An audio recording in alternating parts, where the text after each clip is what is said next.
Good morning, YouTube. This is Don V with Truth Be Told, and we have a couple news reports we'd like to share with you. But before we move on to that, please remember to subscribe. Over 90% of the people who watch my videos are not subscribers, and it really helps me out, helps my channel grow. Without ado, let's go to the first report. On the second news, it says, woman seen waving AK-47 out of speeding car window in lawless San Francisco as cops seize vehicle. Shocking photos showing a woman wielding a AK-47 out of a speeding car in San Francisco sparked outrage on Thursday as cops seized the vehicle. Last month, the San Francisco police cited an illegal slideshow that featured a photo of a woman brazenly peeking out of the front passenger window of a Cadi while waving the deadly rifle and the long magazine. San Francisco police say this woman brazenly peeking out the front passenger window of the Cadi while waving the deadly rifle and long magazine was part of an illegal sideshow on July 11th. The car the woman was pointing the weapon from has since been tracked down and confiscated by San Francisco cops on Wednesday. On July 11, 2021, during an illegal sideshow event at Barnveld and McKinnon, a passenger leaned out of a Cadillac holding an AK-47. The city's traffic company posted on social media in the Wild West incident. The car that the woman was pointing the weapon has been tracked down and confiscated by cops on Wednesday, according to the release. It's unclear if the unidentified gun-toting woman or the driver have also been nabbed. Sideshows have riddled the Bay Area since the 1980s. They're defined as unsanctioned car demonstrations or racing drawing hundreds of spectators to vacant lots or public intersections. Such speed exhibitions are a crime under California Vehicle Code and warranted Oakland Police Department to form its own sideshow unit, according to Cron 4. The woman's armed image triggered widespread fury on social media. Baghdad by the Bay, wrote John Andrews on Facebook. Sad fact is the most that will happen is the loss of the car. Gary Arden sarcastically wrote, well, at least they seized the vehicle, obviously blamed the car, not the passenger leaning out holding the illegal rifle. Illegal, Another commenter noted that the stunt could have turned lethal. One bump on the road away from filling the engine compartment and wheelhouse full of lead. The tweet posted by Drazy2 reads, and I thought California had a ban on high-capacity magazines like the 30-rounder, the AZ Warrior wrote. Another compared the woman's gunplay to remaking a scene from the Matrix series. Goes to show you, only the criminals have the weapons. Us law-abiding citizens, we pay attention to the law. Moving on, it says they were just filming a remake of Matrix Reloaded. Nikita Beer tweeted, gun violence incidents in the city total 119 crimes in the first half of 2021, the highest in 6 years and more than double the first half of the previous year, according to NBC Bay Area. Wow. All right, moving on. All right, it says Doocy presses Psaki on Democrats who call for defunding the police. Now, that's not Governor Doocy, that's why it's spelled funny.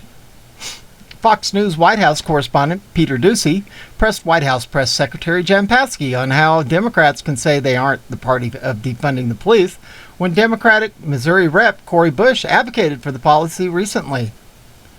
During the press conference, Doocy pointed out that Biden claimed that the party was again against defunding police just weeks ago. However, Bush said Thursday that she spends tens of thousands of dollars in private security for herself, but that people need to suck it up and defund the police department. Yeah, as long as they got security, that's all that matters, isn't it? Didn't Flashbang say a few weeks ago that anyone who accuses the party of being anti-police is lying, Doocy asked. I think we shouldn't lose the forest through the trees here, Psaki responded, which is that a member of Congress, an elected official, is concerned that her life is threatened. And that's disturbing, that any elected official would have to suffer death threats and fear for their lives. Well, don't be doing what you're doing, and maybe that won't happen to you. The press secretary added that she would not comment on their security arrangements. I will say the president has been crystal clear that he opposes defunding the police, she continued. He has said that throughout his campaign for office. His record over the past several decades has made that clear. He has proposed increasing funding for law enforcement, and from his predecessor, who was, as you might know or be aware of, a Republican. Oh yeah, whatever, like Trump did that.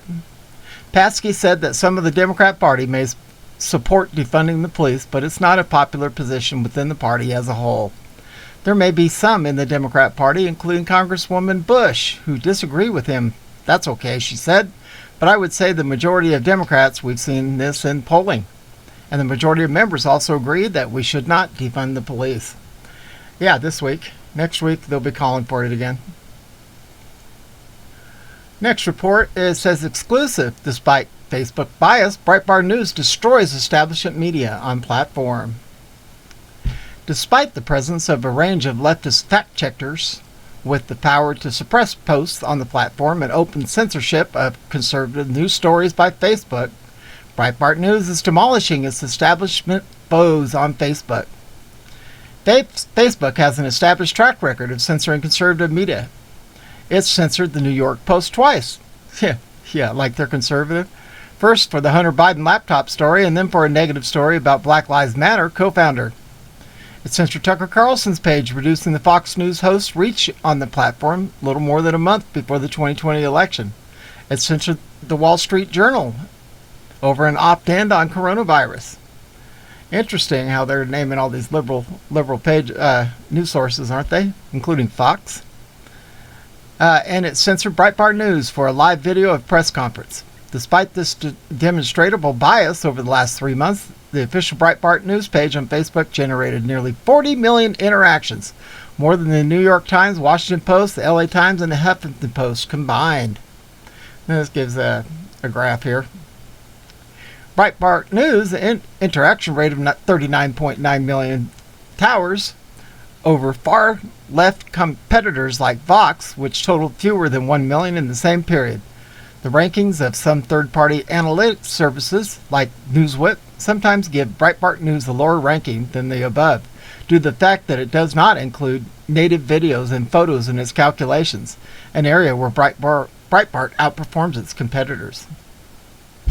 Although Facebook has included Breitbart News in the 200-strong list of approved media outlets, most of which are established or left-leaning, Breitbart still faces an uneven playing field on the platform due to the presence of multiple left-leaning third-party fact-checkers that have the power to suppress publishers.